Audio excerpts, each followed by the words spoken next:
Khalid bin Mohsen Shari had to be airlifted from his home to a hospital. Manuel Uribe married his second wife while bedridden because of weight complications, and Juan Pedro Franco held the Guinness World Record for the heaviest living man in 2016. In this video, I will show you 10 of the most massive people who have ever walked this earth. John Brower Minnoch. In the annals of human medical history, one name stands above all others when it comes to extreme human weight: John Brower Minnoch. Born on September 29, 1941, in Bainbridge Island, Washington, Minnoch would eventually earn the distinction of being recognized as the heaviest person in medical history, with a peak estimated weight exceeding 1,400 pounds. What makes Minnoch's story particularly tragic is that it began so normally. He weighed a perfectly normal 7 pounds at birth, giving no indication of the extraordinary challenges that lay ahead. However, by age 12, he already weighed 294 pounds, a weight that would be considered severely obese for most adults, let alone a child who should have been playing games and riding bicycles with his peers. His weight continued to escalate, reaching 392 pounds in 1963 at age 22, 700 pounds in 1966, and 975 pounds by September 1976. Despite these overwhelming physical challenges, Minnoch was determined to live as normal a life as possible. Standing at 6 feet 1 inch tall, he worked as a taxi driver and owned the Bainbridge Island Taxi Company for over 15 years. He married Jean McArdle in 1963, with whom he had 2 sons, John and Jason. Despite his size, Minnoch described himself as in no way handicapped and aimed for a normal life. However, by March 1978, Minnoch's condition had reached a critical point. His weight peaked at an estimated 1,400 pounds or more, with a body mass index of around 186 kilograms per meter. What made this situation even more complex was that doctors estimated that approximately 900 pounds of this was retained fluid from massive generalized edema, a condition causing abnormal fluid accumulation in tissues. This edema was directly linked to congestive heart failure, and the situation had become so severe that his weight could not be precisely measured due to his immobility. No scale could accommodate him. The transportation to the hospital became an operation of extraordinary complexity. In March 1978, at age 36, Minnoch was hospitalized at the University of Washington Medical Center in Seattle for heart and respiratory failure. Transport required over a dozen firefighters, who removed windows from his home and used an improvised stretcher to move him. The medical challenges once he reached the hospital were equally daunting. At the hospital, he needed 2 beds lashed together and 13 people to turn him over for care. He spent days on a respirator and was in critical condition, fighting for his very survival against his own body weight. The medical team's approach was both aggressive and carefully calibrated. In the hospital, he was placed on a strict 1,200 calorie per day diet, losing fluid at a rate of nearly 8 quarts per day with diuretics. The results were nothing short of extraordinary. Over nearly 2 years, he lost 924 pounds, the largest documented human weight loss at the time, reducing to 476 pounds by discharge around 1980. However, maintaining the loss proved impossible. By October 1981, Minnoch was readmitted after regaining over 200 pounds in just 7 days, reaching 952 pounds. The speed of this weight regain was as shocking as his original weight loss had been impressive. His edema was deemed incurable, and rapid fluid retention continued to exacerbate his condition. Tragically, Minnoch died on September 10, 1983, at age 41 in Seattle, weighing approximately 798,800 pounds with a BMI of about 105.3. His death certificate listed the immediate cause as cardiac arrest, with contributing factors including respiratory failure, restrictive lung disease, and obesity. While Minnoch tried to have a normal life before his weight became an issue, this next person didn't get that opportunity: Khalid bin Mohsen Shari.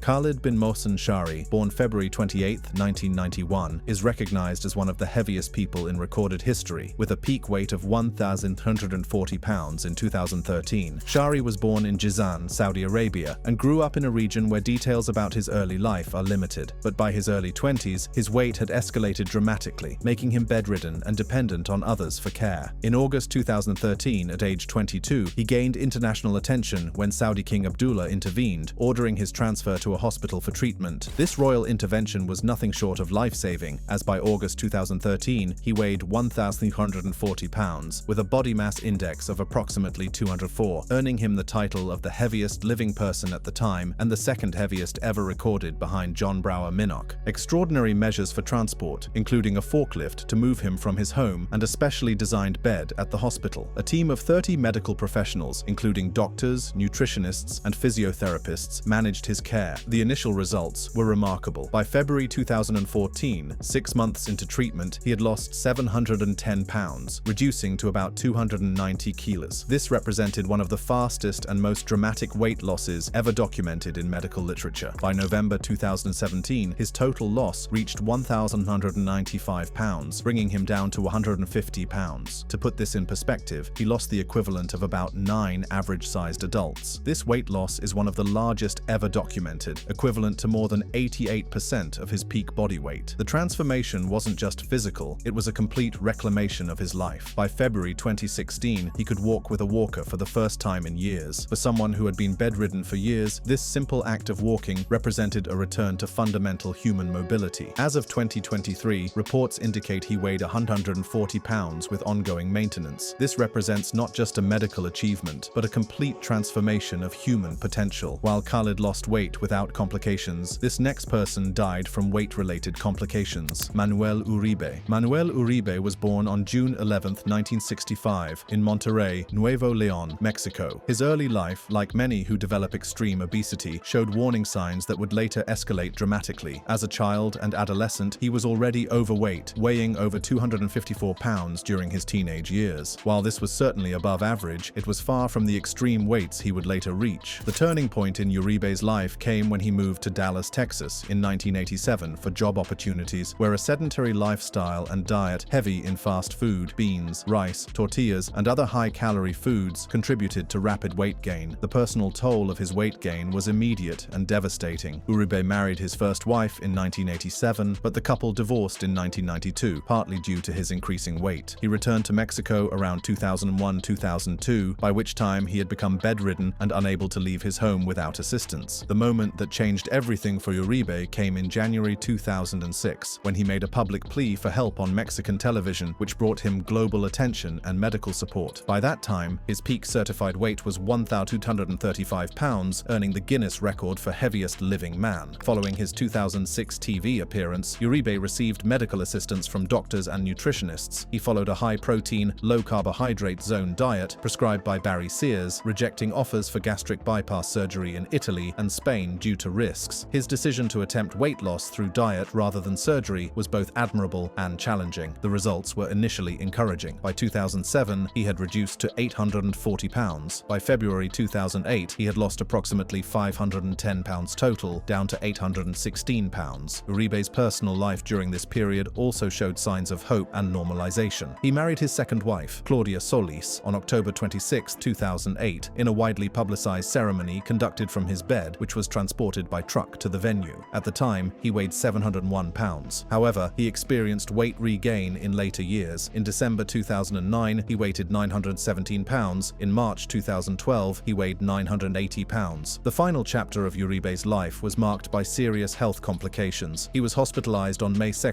2014, in Monterrey due to an abnormal heartbeat and cardiac arrhythmia. A crane was used to transport him from his home to the hospital because of his size. He also suffered from liver problems, which contributed to his deteriorating health. He died on May 26, 2014, at age 48, with the primary cause listed as liver failure alongside cardiac issues. At time of his death, he was approximately 869 pounds. While Uribe's weight led to health complications, this next person successfully lost weight. Juan Pedro Franco.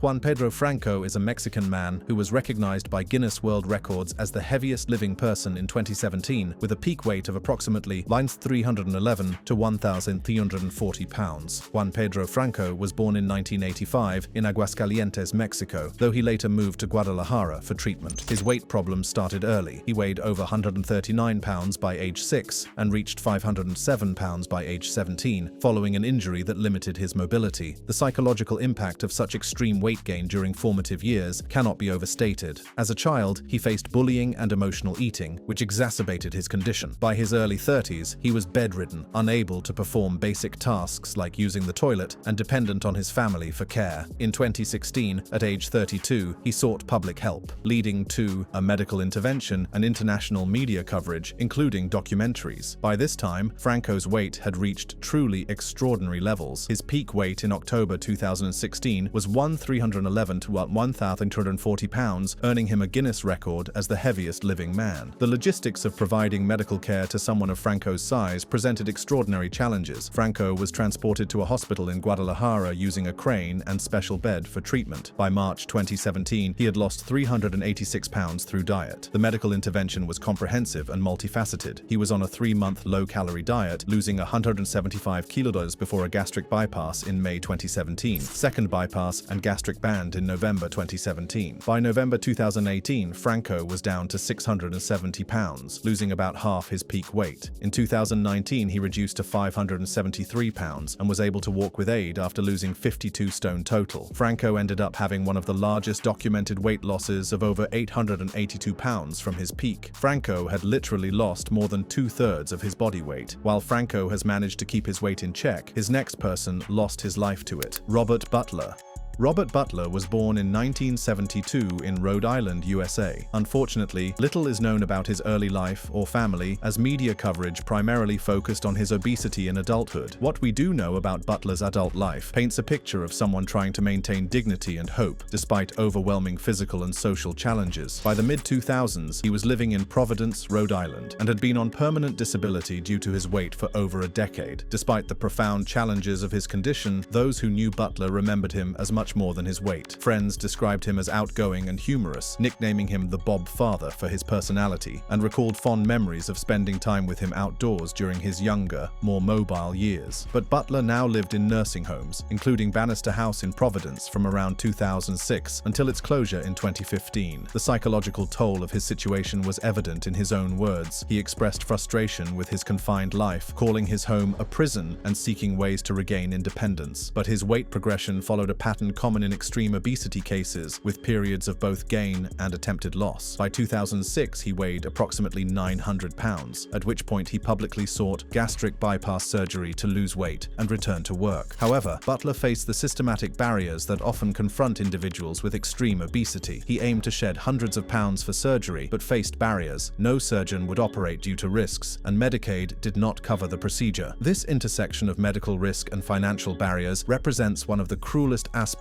of extreme obesity. Despite these setbacks, Butler continued to struggle with his weight, experiencing both losses and gains. Friends noted he once reduced to 600 pounds but regained the weight. Eventually, his weight reached its peak, 1,200 pounds, by early 2015, making him one of the heaviest recorded individuals. The institutional care Butler received was apparently inadequate for his complex needs. At Bannister House, he claimed his diet was not restricted enough, leading to further gain. He also reported inadequate care, including being left in waste after his bed broke. In April 2015, he was moved to Eleanor Slater Hospital in Cranston, hoping for better dietary control and care to address his addiction to food. His transport from Bannister House to Eleanor Slater Hospital took 7 hours, involving 2 fire departments, a crane, a modified shipping container equipped with medical gear, and a flatbed truck for the 8-mile journey. Despite the hope that better care might help address his condition, Butler's health continued to deteriorate. Depression from isolation and immobility led to emotional eating. He admitted to consuming large pizzas or chips when depressed. He viewed food as an addiction and expressed willingness to risk death during surgery over his current state. Tragically, Butler died on July 6, 2015, at age 43, at Eleanor Slater Hospital in Cranston, Rhode Island, from complications of a sepsis infection. While Butler's had a fairly normal childhood, this next person gained much weight as a child. Walter Hudson.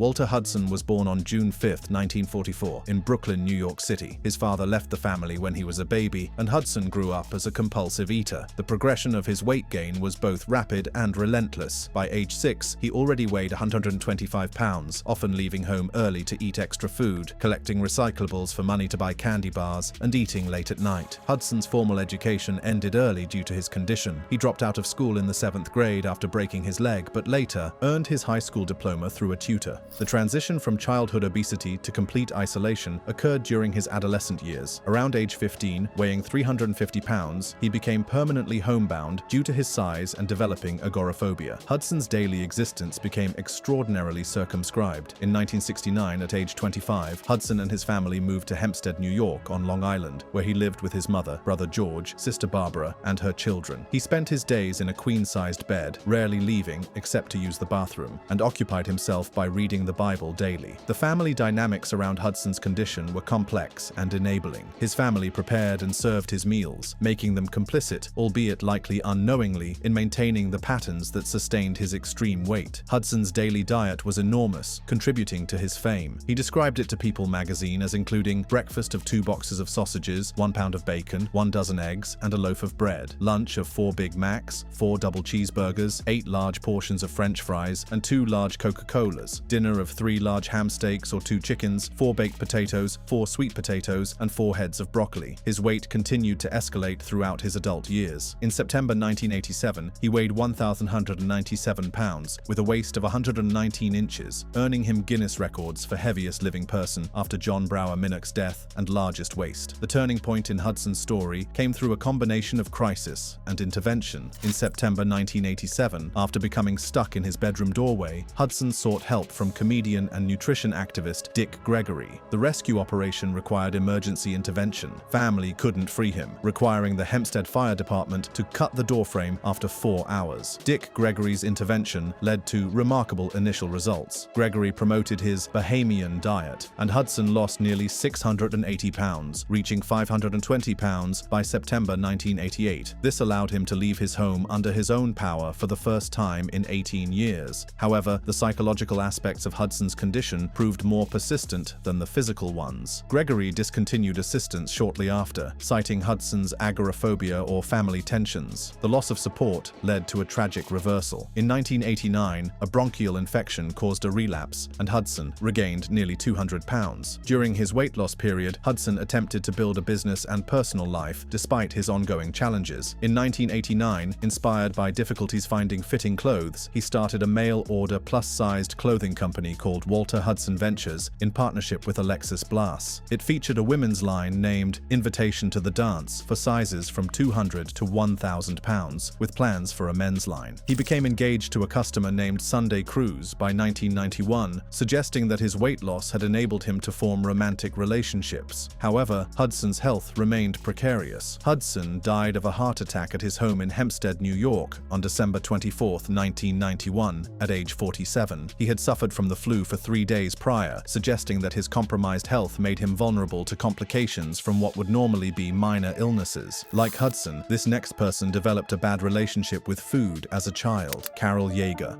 Carol Yeager was born on January 26, 1960 in Flint, Michigan, and spent most of her life in nearby Beecher, Mount Morris Township. She developed an eating disorder as a child, which she attributed primarily to sexual abuse by a close family member, though she later acknowledged other factors contributing to her obesity. Yeager's relationship with food differed from some other extreme obesity cases in ways that made her condition particularly puzzling to observers. Yeager denied consuming unusually large amounts of food, but struggled with compulsive eating. By her teens or early 20s, she became largely bedridden due to her weight, indicating that her condition escalated rapidly during the transition from adolescence to adulthood. In adulthood, Yeager lived with family and caregivers, including her daughter Heather, son Stephen Bishop, and other relatives who visited daily. She was eventually moved to a nursing home for care. Yeager gained media attention in the early 1990s, appearing on The Jerry Springer Show and attracting dieting experts like Richard Simmons. By the early 1990s, her size required custom accommodations, such as a 48-inch wide front door. The need to modify basic home infrastructure like doorways illustrates how extreme obesity affects not just the individual, but their entire living environment. The estimates of Yeager's peak weight vary, but all sources agree that she reached truly extraordinary proportions. Unverified estimates place her at 1,603 pounds, making her the heaviest woman on record. Some reports suggest she was over 5 feet wide, though this was not medically confirmed. While these extreme estimates cannot be verified, in January 1993, upon admission to Hurley Medical Center in Flint, she weighed 1,189 pounds. What makes Yeager's case particularly notable in medical history is the extraordinary weight loss she achieved. Yeager holds the record for the most weight lost by non-surgical means in the shortest time, 521 pounds in 3 months during her 1993 hospitalization. This was achieved through a 1-to-200 calorie diet and diuretics, with much of the loss attributed to fluid from edema rather than fat. fat. She was discharged at around 700 pounds, but regained the weight rapidly. This pattern of dramatic loss, followed by rapid regain, illustrates one of the most frustrating aspects of extreme obesity treatment. Her extreme obesity resulted from a combination of psychological trauma, genetic factors, and an eating disorder, leading to a host of debilitating conditions. She was unable to stand or walk due to muscle atrophy, as her muscles could not support her weight. Transporting her required 15-20 firefighters per hospitalization, occurring 13 times in 2 years. Her health complications were numerous and interconnected: severe cellulitis from bacterial infections exacerbated by immobility and poor circulation, immunodeficiency, dangerously high blood sugar, likely diabetes, and edema causing massive fluid retention, breathing difficulties, heart stress, and restrictive lung function from excess weight-compressing organs. Yeager died on July 18, 1994, at age 34, in Flint, Michigan. Her death certificate listed the primary cause as kidney failure, with contributing factors including morbid obesity and multiple organ failure. Some reports also mention respiratory and heart failure as immediate complications. At the time of her death, she weighed approximately 200 pounds. While Yeager began eating excessively as a child, this next person had a normal childhood. Francis John Lang. Francis John Lang was born in 1934 in Charles City, Floyd County, Iowa, USA. Lang's early life suggested no indication of the challenges that would later define his existence. He served in the U.S. Air Force during the Korean conflict, enlisting in 1952 at a normal weight of 200 pounds. After his military service, Lang became self-employed in the trucking business. He attributed his extreme weight gain to the use of hallucinogenic drugs as a young adult, which he replaced with compulsive eating as a substitute. This connection between substance abuse and subsequent food addiction represents a pattern sometimes seen in addiction medicine, where individuals replace one compulsive behavior with another. As his weight increased to extraordinary levels, he made the unusual decision to capitalize on his condition through carnival performances. In the 1970s, he toured with a carnival circuit under the alias Michael Walker, where he was exhibited as a sideshow attraction for 50 cents per view, but quit in 1974 due to deteriorating health. Despite his challenges, he maintained family relationships. He married Leona Thompson in 1963 in Rock Island, Illinois. They had a son, David Lang. He also had a stepmother, Marion Lang, and a brother, Dayton Lang. Lang's weight progression followed a dramatic trajectory from his military service. By 1971, his peak weight was 1,167 pounds, earning him a listing in the Guinness Book of World Records as the fattest man in the world. Some sources report a slightly higher peak of 186 pounds. The physical consequences of Lang's extreme weight were severe and long-lasting. For the last 15 years of his life, he was confined to a specially constructed bed in his living room, unable to move independently. He required 8 Clinton firemen to transport him during hospital visits, highlighting his complete immobility. In his later years, Lang attempted dramatic weight loss with mixed results. By 1982, he had reduced to 270 pounds through a combination of surgery to remove excess fat and personal perseverance, losing over 800 pounds in 3 years. However, the dramatic weight loss may have created its own health challenges. His extreme weight likely contributed to kidney issues, and health deteriorated further during weight loss. He died on August 25, 1982, at age 48 in Iowa City at the University of Iowa Hospitals. The probable cause of death was kidney failure, compounded by his history of morbid obesity and recent rapid weight loss. While Lang didn't gain weight until after his military service, this next person was born with more weight than normal: Eman Ahmed Abd el-Ati. Eman Ahmed Abd el-Ati was born on September 9, 1980, in Alexandria, Egypt. At birth, she weighed a reported 11 pounds, which was above average, but not indicative of immediate issues. However, early childhood brought clear indications of serious, underlying medical issues. Her family noted that she developed a thyroid condition early in life, which contributed to rapid weight gain. This led her to drop out of school as a child due to mobility challenges and social stigma. Eman's adult life was defined by extreme isolation and dependence. She lived a largely reclusive life in Alexandria, bedridden for over 25 years and unable to leave her home without assistance. He never married and was cared for by her family, including her mother and sister, who played a key role in seeking medical help. In 2016, her family publicized her condition to seek treatment, leading to international attention. The international response to Eman's situation demonstrated how medical diplomacy can operate in extreme cases. She was granted a medical visa to India with assistance from Indian External Affairs Minister Dr. Sushma Swaraj after initial denials. Ayman's physical measurements at her peak represented the extreme end of human obesity. She stood at about 4'7.5" in tall, weighed 1,100 pounds, which resulted in a body mass index of approximately 251.1 at her peak, the highest recorded for a woman. The logistics of transporting someone of Ayman's size internationally required extraordinary planning and resources. The transport required a specially modified cargo plane and a team of doctors. Her weight loss journey began in February 2017 when she was flown to Saifei Hospital in Mumbai, India for bariatric surgery. The treatment included a sleeve gastrectomy in March 2017 after initial fluid reduction, a strict 1,200 calorie liquid diet and medications. The initial results were remarkable. By May 2017, she had lost about 720 lb, reducing to around 386 lb. However, controversy arose when her sister accused the Indian team of negligence, leading to her transfer to Burjeel Hospital in Abu Dhabi, UAE, on May 4, 2017 for further care by a 20-doctor team. But the range of medical complications that Ayman faced was extensive and interconnected. Ayman's obesity was primarily attributed to a rare thyroid disorder compounded by genetic factors and immobility. The thyroid dysfunction caused uncontrolled weight gain from childhood, along with type 2 diabetes and hypertension. She suffered from heart disease, including right-sided heart failure and sleep apnea due to excess weight compressing her lungs and heart. Due to being completely bedridden for decades, she suffered from muscle atrophy, joint damage, and infected bed sores. Despite the initial success of her treatment and the international effort to save her life, Ayman's condition proved too complex for even the most advanced medical intervention. Ayman Ahmed Abdel-Ati died on September 25, 2017, at age 37 in Burjeel Hospital, Abu Dhabi, UAE. The cause was listed as complications from underlying comorbid conditions, including heart disease and kidney failure, with septic shock as a contributing factor. At the time of death, her weight was around 386,440 pounds. Thank you for watching. If you enjoyed watching this video, click on one of the boxes playing on your screen to watch more similar content.